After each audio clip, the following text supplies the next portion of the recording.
Bonjour, chers élèves de la classe de première S.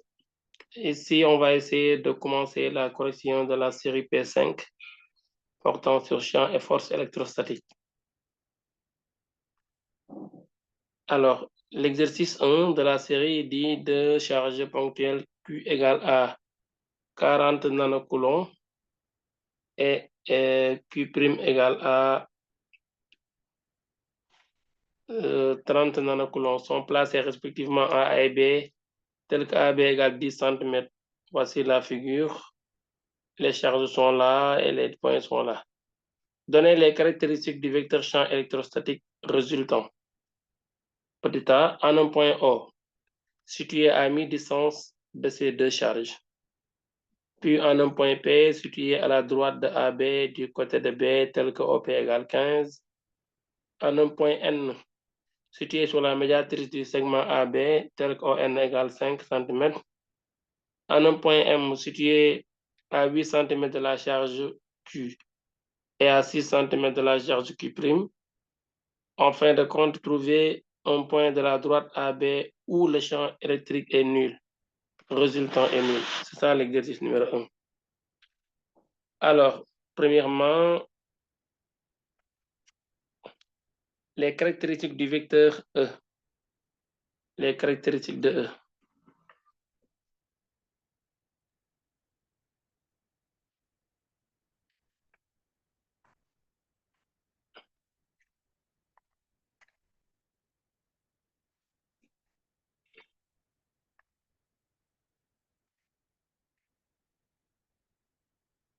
Les caractéristiques du vecteur champ électrostatique E.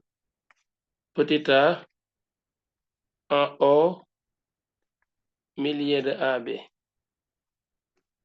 Milieu du segment A, B. Alors, on essaie de représenter ici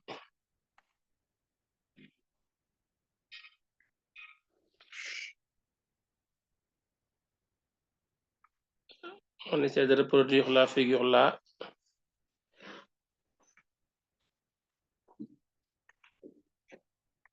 Ça, c'est le point A.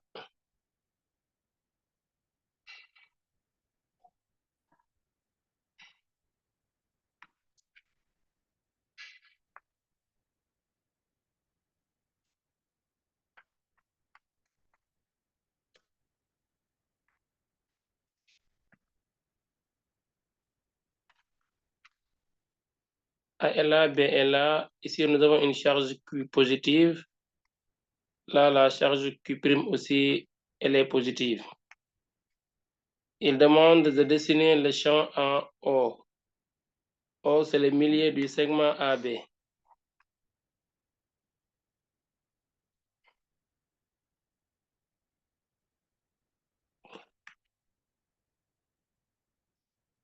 Donc, voici le point O.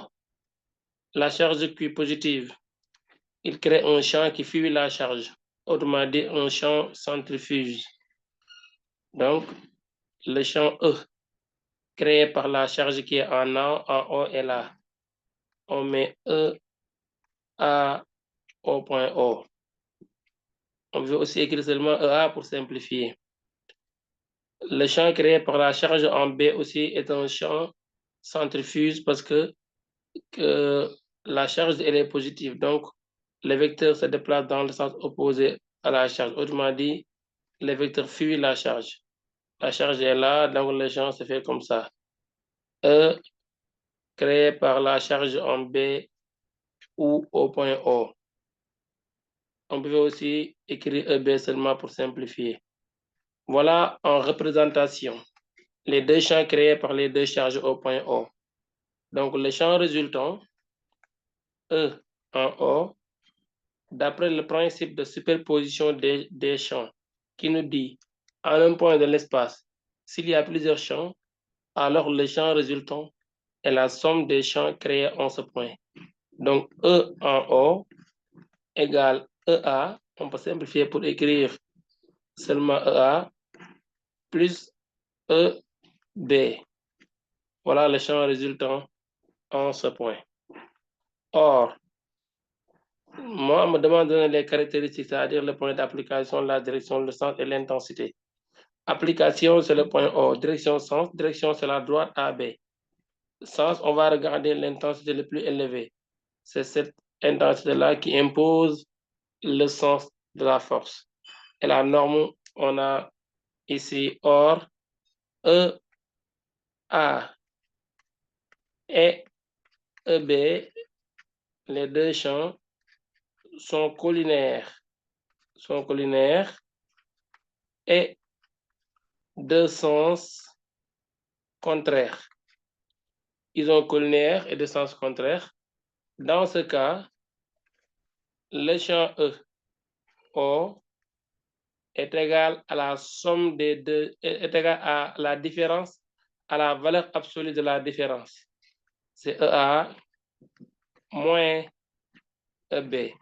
Voilà le champ résultant, n'est-ce pas, du champ en O. La résultante, donc, c'est la différence des deux en valeur absolue. Avec ici, le champ EA par formule, c'est K, valeur absolue de Q sur la distance AO au carré. C'est la formule de l'intensité d'un champ électrostatique, K, valeur absolue de la charge qui crée le champ sur la distance séparant la charge au point où le champ est créé. K, c'est 9, 10 puissance 9, c'est une constante. Multiplié par la valeur absolue de la charge, c'est 40, 10 puissance moins 9, parce que c'est 40 nanocoulombs. 1 nanocoulomb, c'est 10 puissance moins 9 coulombs. Le tout divisé par la distance AO. AB, c'est 10 cm, donc AO, ça donne 0,05, le tout au carré. Voilà le champ créé en O.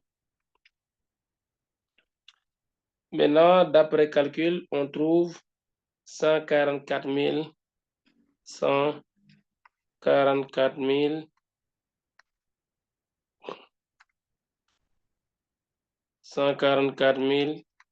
newtons par coulomb.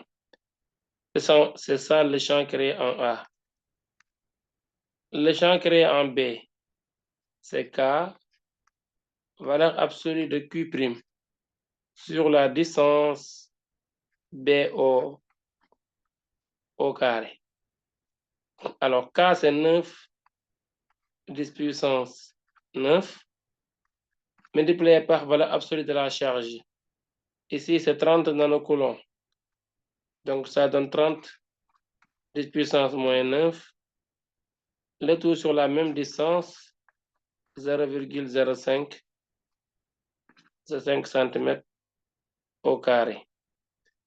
D'après calcul, nous avons 108 000 newtons par coulomb. Alors, le champ résultant en O, EO, c'est la valeur absolue de EA, 144 000, moins EB, 108 000. Et d'après calcul, on a ici le champ résultant égale 36 000 newtons par coulomb. Ainsi, les caractéristiques sont caractéristiques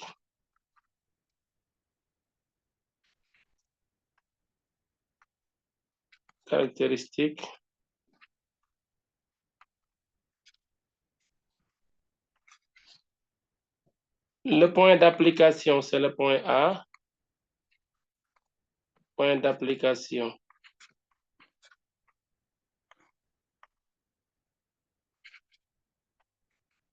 C'est le point O. C'est là où le champ est créé. La direction, c'est la droite AB, parce que le champ suit la même direction que les deux. Donc, c'est la droite AB. C'est ça la direction du champ résultant. Le sens, c'est celui de EA. Pourquoi? car l'intensité du champ en A est supérieure à l'intensité du champ créé par B. Donc, si tu as deux champs de sens opposés, la résultante prend le sens de celui dont l'intensité est plus élevée. Donc ici, A, c'est 744 000. L'intensité créée par le champ en B, l'intensité créée par la charge en B, c'est 108 000. 144 000 étant plus élevé que 108 000. Donc le champ va se diriger dans le sens de celui qui donne 144 000. D'où le sens de celui de A. Et pour enfin la norme du champ résultant en O, on a EO égale 36 000. On a déjà calculé EO, Newton par Coulomb. Voici la réponse à la question petit a. On passe à la question petit b. Ici, il demande de calculer le champ en B tel que situé sur la droite AB du côté de B, en P, excusez-moi, c'est pas B, c'est en P, tel que OP égale 15 cm. C'est ça. On essaie de reproduire la figure ici.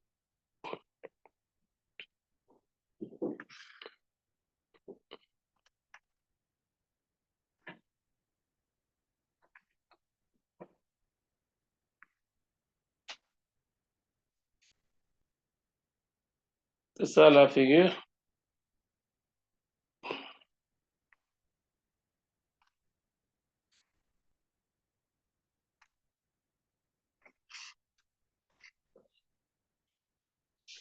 Donc là, nous avons ici A. Ça, c'est le point B. Le point O est là. Il dit on détermine le champ en un point P. Le point P, il est là, situé à droite de B, tel que OP égale à 15 cm. C'est ça les données. Là, on avait le total AB, c'était 10. Donc, AO 5 cm, OB 5 cm, et BO, ça donne 10 cm, parce que de O en P, BP, c'est 10 cm, car de O en P, c'est égal à 15 cm. Alors, maintenant, on va essayer de représenter les vecteurs champ électrostatique. Le vecteur champ électrostatique créé en O, en P, pour la charge qui se trouve en B, par exemple. Donc, c'est un champ qui est centrifuge, ça fuit la charge. Donc, voici le champ créé par la charge en B. On met EB. Pour celui créé par la charge en A aussi, c'est un champ qui est centrifuge. La charge est là, donc le champ créé se trouve ici. Ça fuit aussi la charge. Donc, nous avons un autre vecteur qui est confondu au premier. Et là, c'est le champ EA. Alors, par principe de superposition des champs électrostatiques, E P vecteur égale EA en P plus EB en P. Or, EA est parallèle et collinaire à EB et de même sens. Quand les vecteurs sont collinaires et de même sens, les vecteurs champs, alors le champ résultant EP est égal à la somme des intensités des champs EA et B. Maintenant, ici, il faut juste calculer EA et calculer EB, puis remplacer et avoir l'intensité du champ résultant. EA c'est K, valeur absolue de Q sur la distance AP au carré. Donc, vous remplacez K, c'est 9, 10 puissance 9. Valeur absolue, c'est 40, 10 puissance moins 9. Sur AP au carré, 0,05 au carré. On a ici comme résultat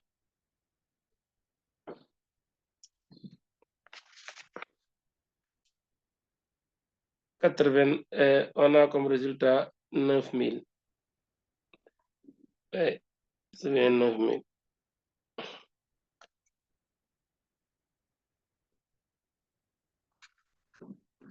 9000 newtons par coulomb.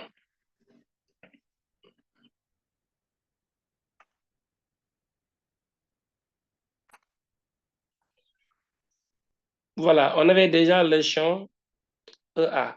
On est ici dans... on est à la deuxième question, petit b.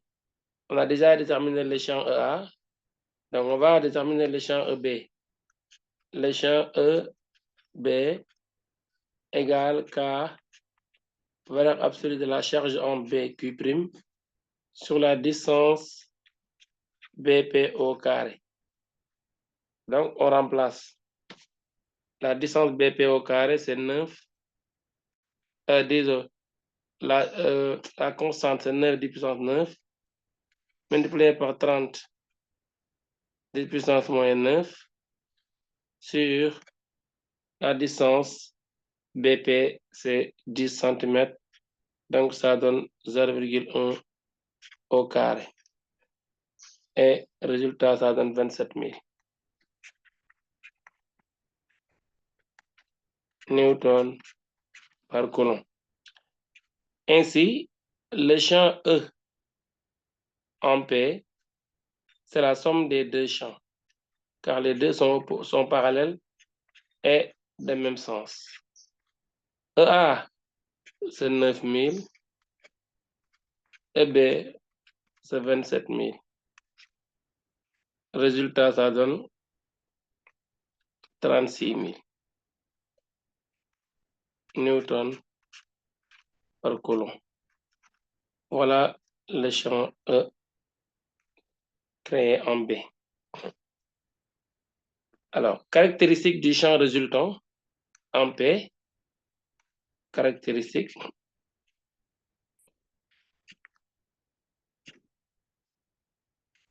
de EP,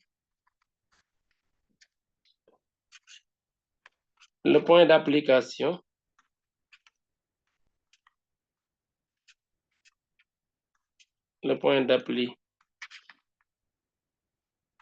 c'est le point P. La direction, c'est la droite AB.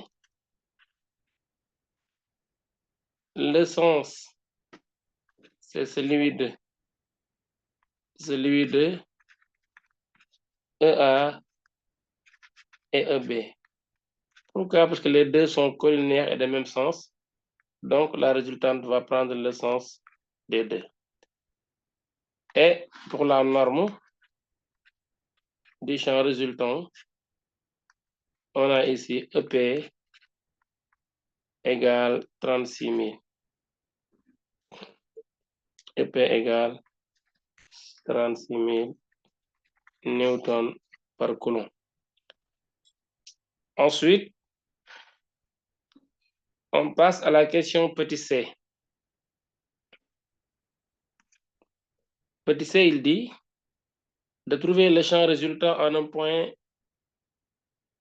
C, situé sur la médiatrice du segment AB.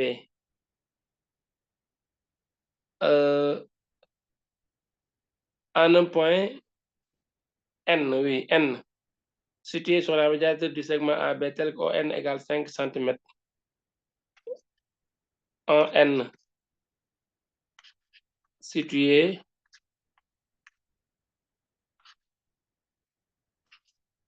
sur la médiatrice.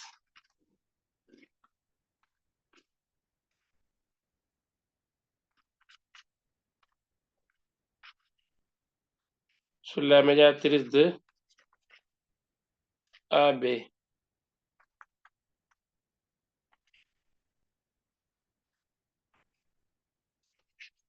Tel que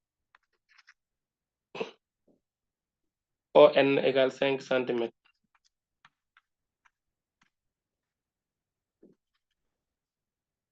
Alors, on reproduit tout le temps la figure. On va essayer de le dessiner ici, de la dessiner ici. Si nous avons là le segment AB, disons voici A et voici le point B. On a un point O au milieu du segment AB. Alors, dessinons la médiatrice parce que le point où le champ résultant est créé se situe sur la médiatrice du segment AB. Voici la médiatrice du segment, c'est la droite qui passe par le milieu et qui est perpendiculaire au segment. Donc, c'est ça la médiatrice du segment AB. Ici, c'est orthogonal. Alors, là, nous avons 5 cm, 5 cm ici, car le total, c'était 10. Et il dit que le point N est aussi situé à 5 cm sur la médiatrice. Donc, disons là aussi, c'est 5 cm. Et nous avons le point N qui est ici. Le champ créé par les deux charges,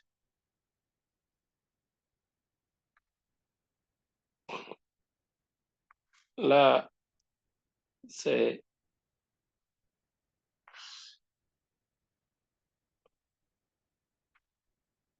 la direction du premier champ. Ça, c'est la direction de l'autre champ. Voilà. Et là, maintenant, on va représenter les deux champs. C'est des champs centrifuges parce que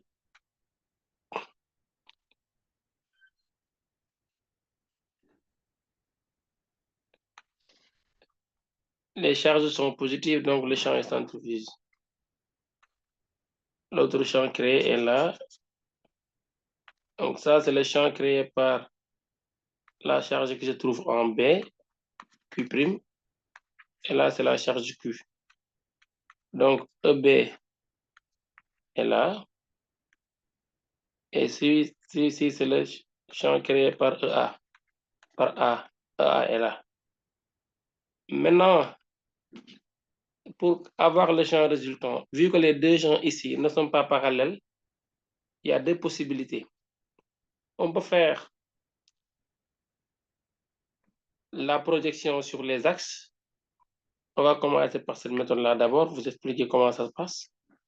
On choisit deux axes, un système de deux axes, dont le centre se trouve au niveau du point où le champ résultant est créé. Ici, c'est le point N.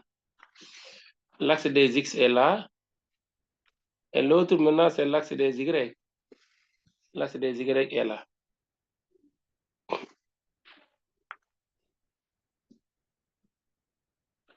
L'axe des Y est là. Ça va passer par la médiatrice du segment. Donc, ça, c'est Y. Y'. Ici, on a X. X'. On va essayer de diminuer pour avoir un peu d'espace. Là, on enlève ici. Voilà. Les Y aussi, on peut enlever les X là. Voilà. Alors, maintenant, le champ résultant, EN, toujours par principe de superposition, EN égale EA, il y a deux charges EA et EB, plus EB. Cela veut dire quoi? Cela veut dire que EN a pour composante EN X égale EAX plus EBX. Et en fin de compte, ENY est à EAY plus EBY. Maintenant, on projette ici pour avoir les composantes de EA et de EB. ENX égale. Voici le champ EA. On le projette sur l'axe des X. C'est là. Et avant cela, d'abord, il faut chercher les angles. L'angle là au sommet, l'angle, les deux angles de base du triangle. Nous avons ici un triangle isocèle. Cet angle-là, on voit ici, il revient là par angle correspondant. Il est là. D'abord, il revient ici par angle alterne interne et il se retrouve là par angle correspondant au angle opposé par le sommet. Donc, l'angle alpha est là, il est encore là, il est là. L'angle alpha. Donc, EAX, si vous le projetez sur l'axe des X, le côté EAX est du côté adjacent à l'angle alpha qui est là. Voici le côté que nous cherchons sur l'axe des X. Et c'est du côté positif.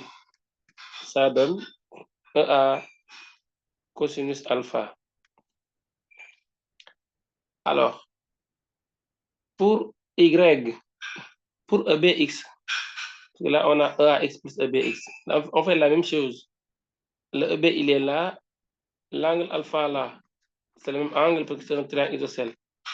Alpha il revient là, les angles de base sont identiques. Il est ici par angle alterne interne. Il est là par angle opposé par le sommet. Car ça et ça sont opposés par le sommet. Ça et cet angle-là. Donc, alpha, il revient là aussi. Projeté sur l'axe des X, il est du côté négatif et c'est adjacent. Donc, ça donne moins EB cosinus alpha. On raisonne de la même façon qu'avec les forces. Généralisé sur les forces appris en classe de seconde et repris en première au premier semestre avec travail et puissance. La façon dont on projetait sur les axes, c'est la même chose avec les vecteurs. Sauf qu'ici, c'est des vecteurs champs. Là-bas, c'était des vecteurs force. ENY, on continue, on projette A sur l'axe des Y. L'angle alpha qui était ici, il revient là par angle alterne interne. Et le ENY, c'est du côté opposé à l'angle alpha, le EAY. Mais côté négatif, ça donne moins EA sinus alpha. On prend le B, on fait pareil. Alpha, il revient là par angle alterne interne. Et aussi, ça donne moins EB, moins EB sinus alpha. Finalement, EN a pour composante ENX égale cosinus alpha facteur de EA moins EB. Et ENY égale moins sinus alpha facteur de EA plus EB. Maintenant, la suite, c'est d'aller à la recherche de alpha et de EA et de EB. EA, d'abord, on le calcule ici. EA égale K, valeur absolue de Q, sur la distance AN au carré. On calcule, ça donne 9 de puissance 9. Maintenant, il n'y a pas d'espace ici. On va donner directement le résultat. Vous calculez ici 9 de puissance 9 fois 40 de puissance moins 9 sur AN. Mais AN, on ne le connaît pas ici. On va dire ici avec AN au carré égale AO au carré plus ON au carré. Ça, c'est Pythagore. AO, c'est 5 cm, 0,05 au carré, plus ON au carré aussi, c'est 0,05 au carré. Alors, ça donne 0,005. C'est ça, AN au carré. Alors, donc ici, finalement,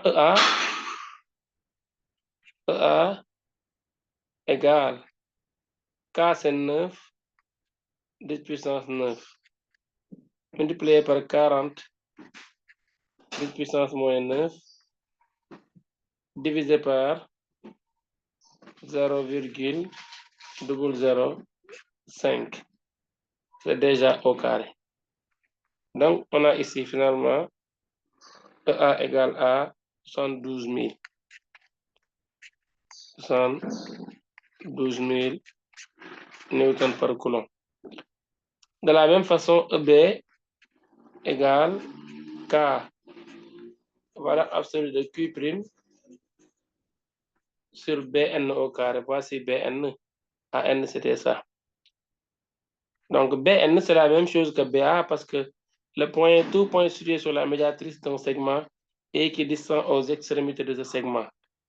Donc, ça donne 9, 10 puissance 9, multiplié par 30, 10 moins 9, c'est 30 nanocoulombs, sur 0,005. C'est Bn carré. Résultat, ça donne 54 000. Il me reste alpha. Donc, pour alpha, je vais écrire ici tan alpha égale côté opposé B, alpha est là, côté opposé O, N, sur côté adjacent OB. OB ou OA, ça revient même. Égale à, les deux ont la même longueur, 5 sur 5 égale 1. L'angle dont la tangente est égale à 1, c'est égal à 45 degrés. Donc, on a EA, 72 newtons par coulomb, EB, 54 newtons par coulomb, alpha, 45 degrés. Je remplace ici toute chose par sa valeur, ici, toute chose par sa valeur, pour trouver les composantes du champ E et pour ensuite en déduire le champ E, puis donner ses caractéristiques.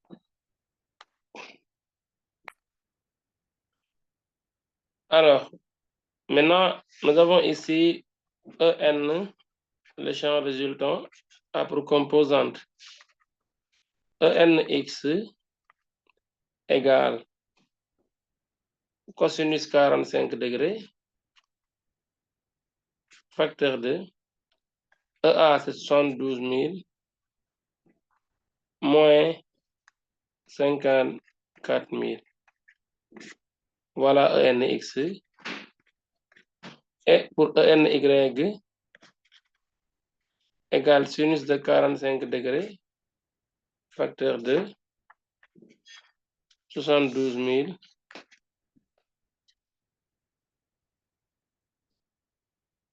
000 plus 54 000. Donc, EN a pour composante ENX, d'après calcul, ça donne 12 727. 12 727,92. ENY égale moins 89 095,45. Voilà les composantes de EN. Et finalement, pour la norme de EN, on va prendre la racine carrée de ENX au carré plus en y au carré. Ça, et ça donne nx égale 12 727,92 au carré plus ENY, c'est moins 89 095,45 au carré. Donc ça donne environ 89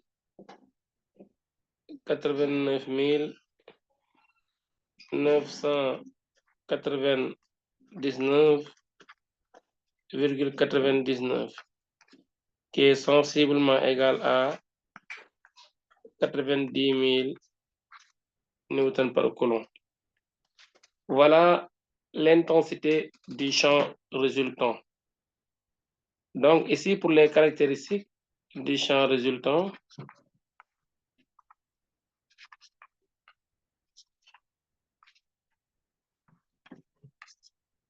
le point d'application, c'est le point N. Alors ici, comme le champ n'est pas, comme les deux champs ne sont pas parallèles, on va donner la direction et le sens par l'angle d'inclinaison. Direction et sens par l'angle que forme le champ avec l'axe OX. On dit il fait un angle, le champ résultant. Il fait un angle bêta avec l'axe OX tel que tangente bêta égale EY sur EX, c'est-à-dire ENY sur ENX. Ceci donne tan bêta égale EY, c'est moins 89 900. EY, c'est moins 89 095,45 divisé par 90 000. C'est ça, EY. Et tan bêta. Donc, tan bêta ici, finalement, l'angle d'inclinaison entre le champ résultant et l'axe des X est égal à 6,7. C'est ça l'angle, tangente de l'angle, d'où l'angle bêta est égal à 81 degrés. Donc, le champ résultant est incliné à 81 degrés par rapport à l'axe des X. Mais comme Y est négatif, donc ça dit que c'est vers le bas. Parce que si on essaie de représenter, on peut regarder ici. Ça, c'était la médiatrice. Ici, nous avons l'axe, les deux champs.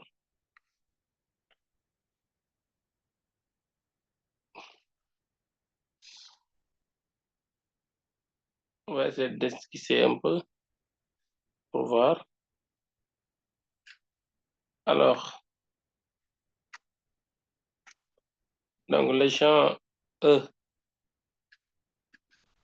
créé par ALA, B ici. C'est ça le champ EA.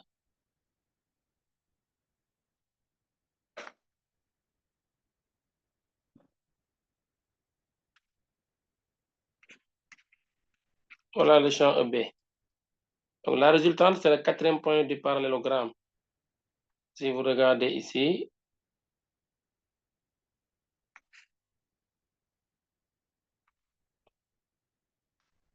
Autrement dit, la résultante est orientée vers le quatrième point du parallélogramme.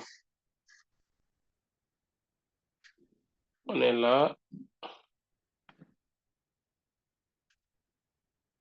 Donc, la direction et le sens, c'est ici.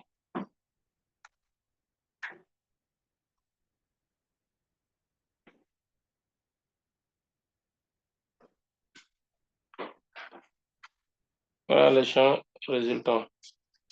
Donc, c'est pourquoi ici, on avait dit tout à l'heure que ça se dirige vers le bas, parce qu'il y a le Y qui est négatif et le X positif. Voilà donc E, N, le champ résultant. Donc, il est incliné d'un angle si on représente bêta, pour montrer tout à l'heure ce qu'on avait eu après calcul. Donc, il est incliné d'un angle de 81 degrés par rapport à bêta. Donc, c'est ça, cet angle-là qui est 81 degrés. Oui, c'est pas droit, donc on a mal dessiné parce qu'on n'a pas bien pris les bonnes mesures. C'est juste à main levée, mais quand même, c'est un vecteur normalement qui va faire comme ça, d'une inclinaison de 81 degrés au lieu ici de 90 degrés. Voilà normalement ce qu'on doit avoir si on avait bien mesuré. Mais ce qui m'intéresse, c'est comment on calcule l'angle bêta, et le calcul c'est comme ça. Et pour la norme,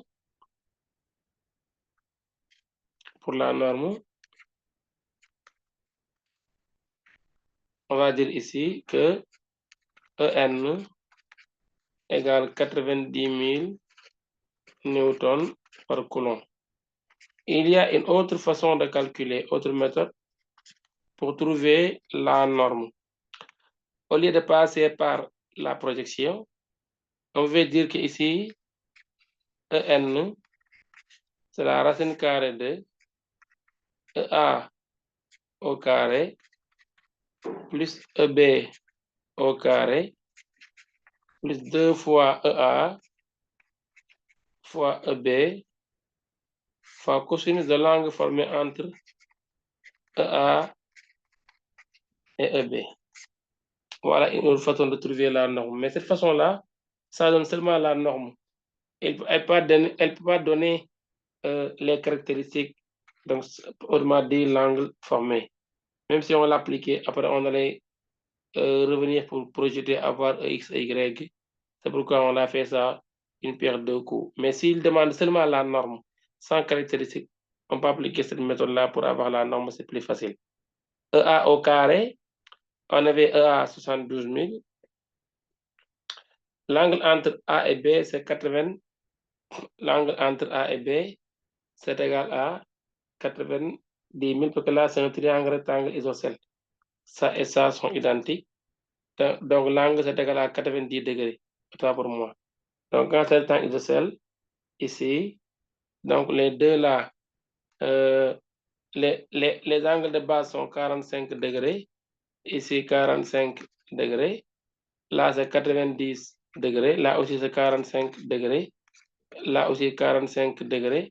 La somme c'est 90 degrés. Finalement, les deux forment un angle de 90 degrés. Le cosinus est égal à 0.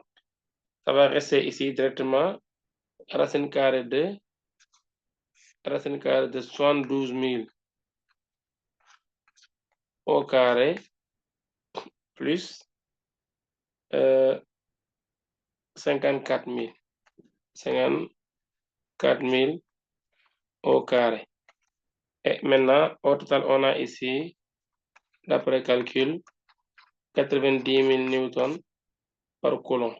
Ce qu'on avait trouvé à la première méthode, qui était la méthode de projection. Ici, c'est la méthode de l'identité remarquable, qui permet de faire la racine carrée des produits des intensités au carré et fois 2 fois les intensités fois cosinus de l'angle. C'était tout pour cette partie de l'exercice. Merci de votre aimable attention.